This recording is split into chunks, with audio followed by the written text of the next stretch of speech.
চলিত বৰ্ষৰ 22 ফেব্ৰুৱাৰীৰ পৰা সমগ্ৰ অসমতে যান-বাহন প্ৰদূষণ পৰীক্ষণ কেন্দ্ৰসমূহত ছাৰ্ভাৰ অসুবিধাৰ বাবে কামসমূহ নিয়াৰিকৈ কৰিব নোৱাৰা হৈছে কেন্দ্ৰসমূহে। ফলস্বৰূপে যান-বাহনৰ গৰাকীসকল ভীষণ বিমূৰত পৰিছে।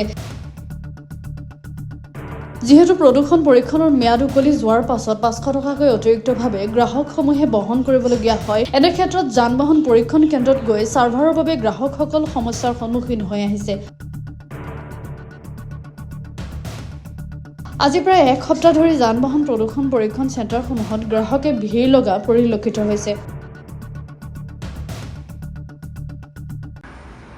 যোৱা এসপ্তাহৰ পৰা আমাৰ PUC পৰ্টেলত যিটো আমাৰ পলিউশ্যন চাৰ্টিফিকেট বনোৱা হয়, সেই ছাইটটোৰ আপোনাৰ লিংক নাই। ছাৰ্ভাৰ ডাউনৰ ফলত আমি পলিউশ্যন বনাব পৰা নাই। ইফালে আপোনাৰ ৰাস্তাত পুলিচে আপোনাৰ গাড়ীসমূহ চেকিং কৰি আছে, যাৰ কাৰণে আপোনাৰ কাষ্টমাৰসকলে আমাৰ তাত পলিউশ্যন বনাব আহে, কিন্তু ছাৰ্ভাৰটো নথকাৰ ফলত আমি পলিউশ্যনটো বনাই দিব পৰা নাই। যাৰ ফলত মানে জনসাধাৰণ সাংঘাতিক এটা বেয়া পৰিস্থিতিৰ সন্মুখীন হৈছে। গতিকে আমি অনুৰোধ জনাইছোঁ অথৰিটিক যাতে অতি শীঘ্ৰেই আমাৰ যিটো পলিউশ্যন চাৰ্টিফিকেট বনোৱা যিটো ছাৰ্ভাৰ, এই ছাৰ্ভাৰটোৰ যি বেয়া হৈ আছে, এই ব্যৱস্থাটো যাতে সোনকালে আপোনাৰ সঠিক কৰি দিয়ে, তাৰ কাৰণে আমি অনুৰোধ জনাইছোঁ। মই সদৌ অসম প্ৰদূষণ পৰীক্ষণ কেন্দ্ৰ সংস্থাৰ সাধাৰণ সম্পাদক প্ৰীতিম বৰা।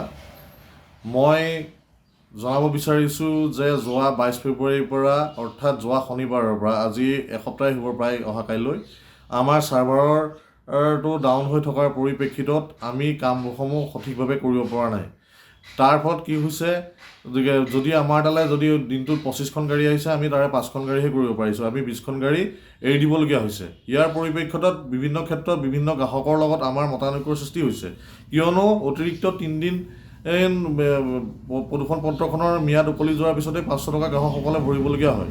ইয়াৰ কাৰণে তেওঁলোকে আমাৰ লগত বিভিন্ন ক্ষেত্ৰত কাইজাৰ লিপ্ত হৈছে বা বিভিন্ন ক্ষেত্ৰত আমাৰ লগত মতানৈক্যৰ সৃষ্টি হৈছে।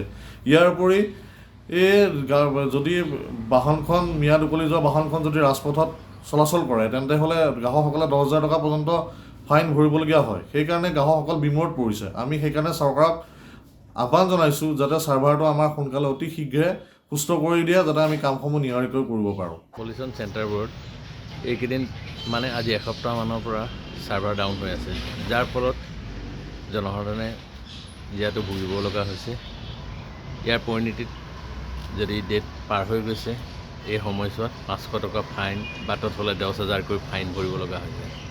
আৰু পলিউশ্যন চেণ্টাৰৰ অ'নাৰসকলে এই জনসাধাৰণৰ গালি খাব লগা হৈছে। এনে পৰিস্থিতি হৈছে, মানুহৰ উপায় নাই, কাৰণ মানুহৰ পইচা ভৰিব লগা হৈছে। যথেষ্ট কষ্ট হৈছে মানুহৰ। একেটা কামৰ বাবে 2-3 বাৰকৈ আহিবলগীয়া হৈছে। চেণ্টাৰ আছেনে নাই, ছাৰ্ভাৰ আছেনে নাই চেণ্টাৰত চাবৰ কাৰণে। আৰু যদি ছাৰ্ভাৰ নাই বুলি কয়, চেণ্টাৰকে গালি দি থৈ গুচি যায়।